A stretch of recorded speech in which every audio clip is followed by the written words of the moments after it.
Hey guys, welcome back to Skylanders Ring of Heroes. Now in today's video we're going to be covering the recent update that we just got. And before we get started, I'm going to be first to admit I was pretty unhappy when I saw the notes about the update. But we waited until the update actually happened to make the video, and it's actually turned out really good. There is two very key things that changed or weren't in the notes that have actually made it a really good update. So we'll jump into the notes here, we'll jump into the news section and go to the notes from here. So this is the additional notice. If you haven't noticed already, check your inbox. They did give a compensation of 300 gems and an ultra premium summon ticket, which is really nice, so pick that up. That was for the maintenance, I think. And here we go, we'll start going through the patch. Reward points for ultra premium summons. Earn reward points. Basically, as you summon more, you get more summons. Now, this is something that I've always said I'm happy with, because if you think about it, if you're paying to summon, you're getting more summons anyway, so there's no problem with getting more summons again. I actually like the idea of that. The one thing that I'm still not a massive fan of is selective summon tickets, although I'll also admit that I haven't played many shard-based summoning games, so because of the high rate of actually getting a Nat 5 and all the free Nat 5 tickets you get, I'm assuming we'll eventually get every Nat 5 anyway. The challenge will be maxing them out. So compared to something like Summoner's War or other gacha games where you summon a unit, you've got a very low chance of getting a Nat 5. A selective ticket in those type of games seems really bad for the sort of, you know, exclusivity of having a unit.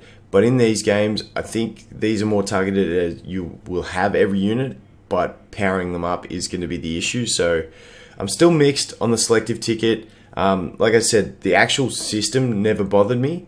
What bothered me with the update when I read the notes was the fact that, that they were doing sort of the things that looked like it was geared towards making money before they were fixing issues in the game. But they fixed the issues, or some of the issues in the game as well, but it just wasn't in the patch notes. So that was my beef originally with the update when I read the original notes. But after testing and seeing what actually did go through, I'm actually really happy with the update. Like I said, the system of summoning, the more you summon, the more you get to summon. I actually really like it as a whole. Like I said, pay-to-play players, they're going to be summoning anyway, so, you know, extra rewards for that extra money, who cares? And then free-to-play also get to benefit from this. And the other thing is, the 3 points per account, you get one random legendary Skylander.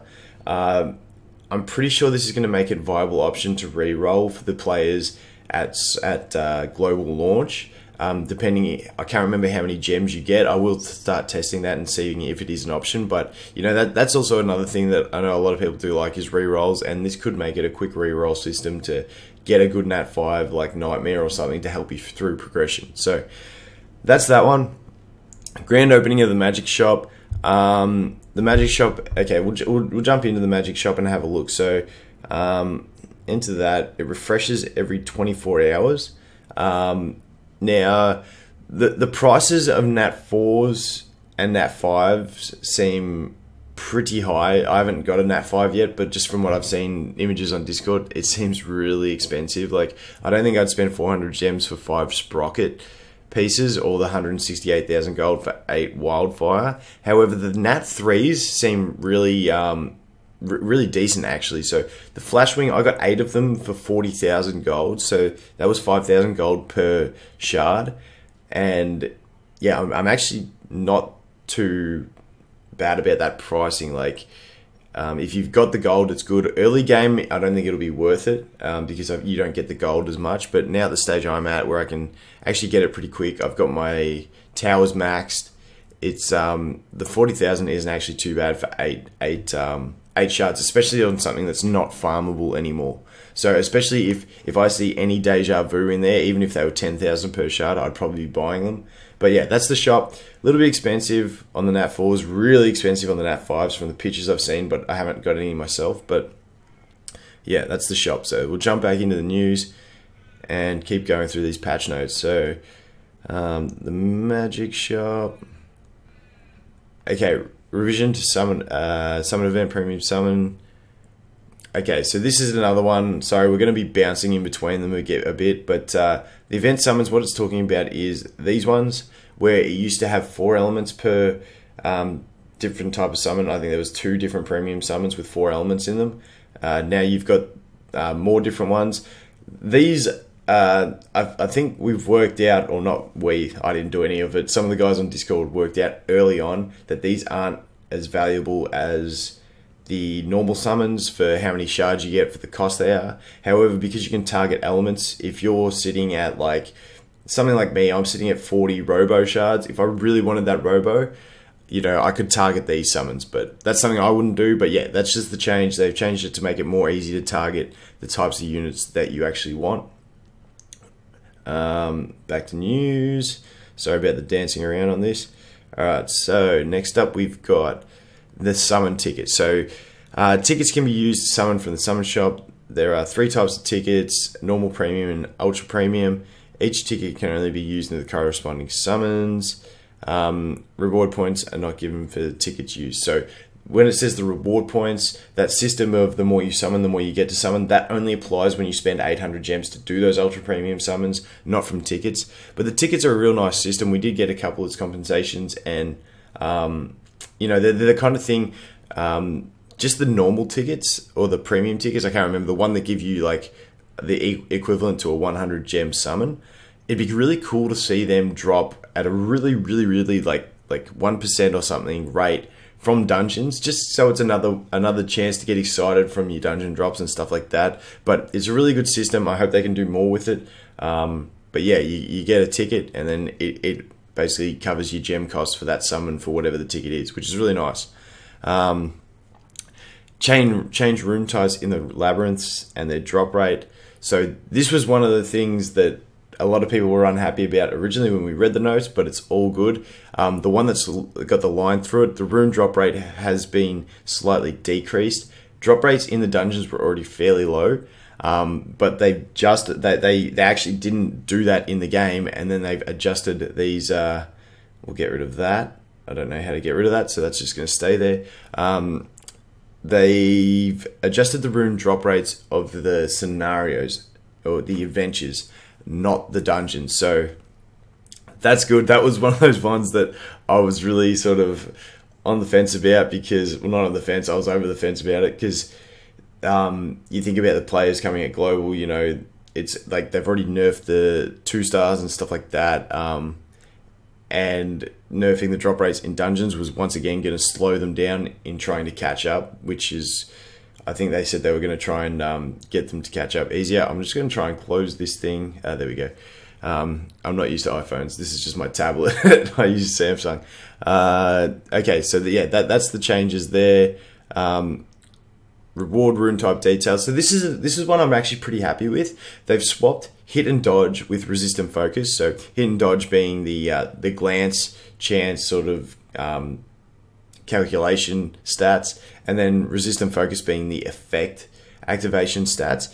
And I'm really happy that they've put resist and focus into beast, because hit and dodge aren't as vital early game, whereas those focus sets could come in handy, because you're relying a lot more on debuffs, getting attack breaks and stuff up, landing bombs, which are really strong at the moment. So I'm really happy that they put focus into the beast labyrinth, because you can get them earlier and it does help more with progression. Not a huge change, but a good change nonetheless. Rewards, weekly missions. Okay, so they've changed what you can get from weekly missions, from the tower and all that sort of stuff, from arena, and we might look at those after, so we're not dancing around too much. Bug fixes, they just did some bug fixes and all that sort of stuff. It does say, I actually haven't tested it yet, it says fix an issue where summon villains stat increases abnormally after leveling up with the villain deck in the Realm of Souls. I'm not sure what that means about the Realm of Souls part. I know there was an issue, like, sometimes when I powered up my broccoli guy, he got really strong with his heal, like healing like 6k or something like that.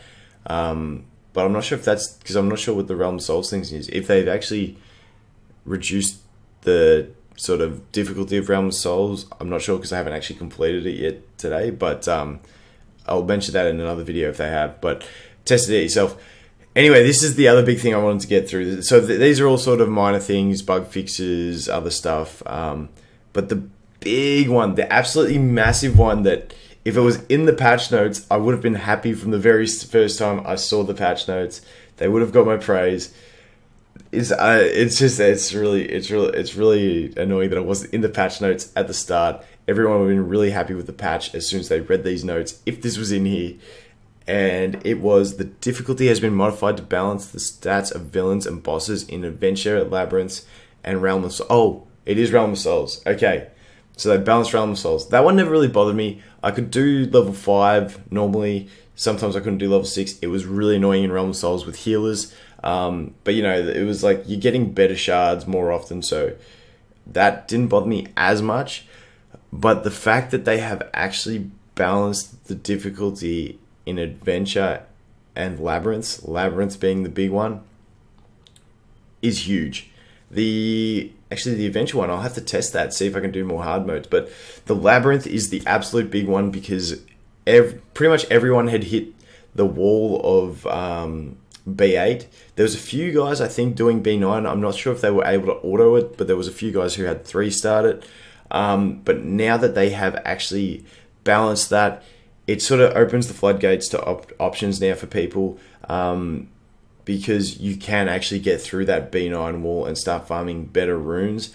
The problem with the game before that was that we'd all hit this wall where the drop rates in scenarios, which I'd still like to see increased again, go back to where they were, but the drop rates in scenarios had been reduced, so it really wasn't worth spending your gems on refreshing to get Skylanders from scenarios. And then the Labyrinths were pretty much too hard to progress to B9 for an auto team, and so everyone was just stuck logging in daily, doing the daily stuff, and then a bit of arena, and then there was nothing else you could progress towards. At least now with the balancing, people can progress towards B9.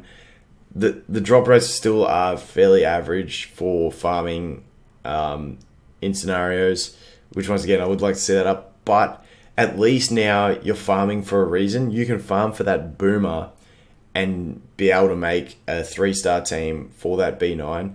So for me, I'll make a video about 3-star and B9, but I managed to do it with just boomer and whamshell. So like the awesome thing is there's progression to aim towards. After I finish recording this video, I'll probably record that 3-star B9 video to upload tomorrow, and then I'm going to start testing for B10 again. I think I'm still a little bit away from B10 even with a balance, but we'll have to test it out. But yeah, that was the big one that I wish they just put on the notes originally, because that is like the best change they've done in the whole patch, and it wasn't even on the notes. But yeah, overall, good patch. I think everyone was a bit upset when they saw the notes originally because there was 2 vital things that weren't in it or were wrong, and that was the drop rate nerf in Labyrinths was actually in scenarios, which doesn't really affect anyone.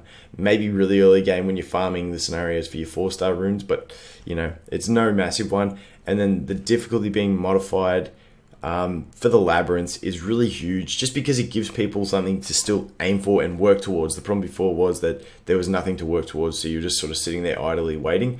But yeah, so it's definitely, this patch is definitely a step in the right direction. Once again, like I said, the summoning, the more you summon, the more you get to summon. It's a good idea. I have never had anything against that sort of concept. I'm just so glad they didn't put some sort of VIP system in. And yeah, I think the selective tickets will sort of even out throughout a shard game. I'm not experienced in shard games, so that's probably where my opinion of selective tickets might be a little bit off in the whole scheme of how the summon system works, because like I said, they do give you a lot of free Nat 5 tickets, so eventually I feel like we will just end up getting all the Nat 5s, and then it's more a decision of who you want to work on more than the others will be the decision you make. So that's pretty much it for this update. Let's have a quick look and see in the Mirage Tower what they've changed it to. Okay, so now you can get Super Shot Stealth Elf from Mirage Tower, and the daily logins, I did see this. Okay, so you get the Super Shot Stealth Elf as well for every 7 days, and then on the final day you get the Kingpin.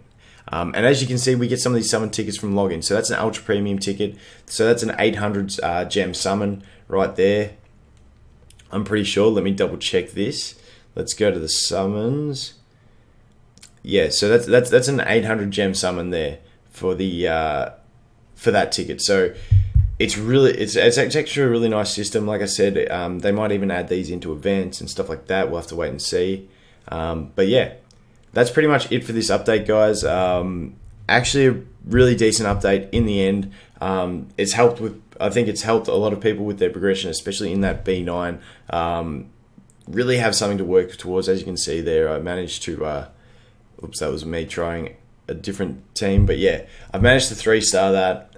That video will come out, but yeah, I'm really rambling now. So that's the end of the video, guys. Thanks for watching. I'll look forward to seeing you in the next one. Cheers.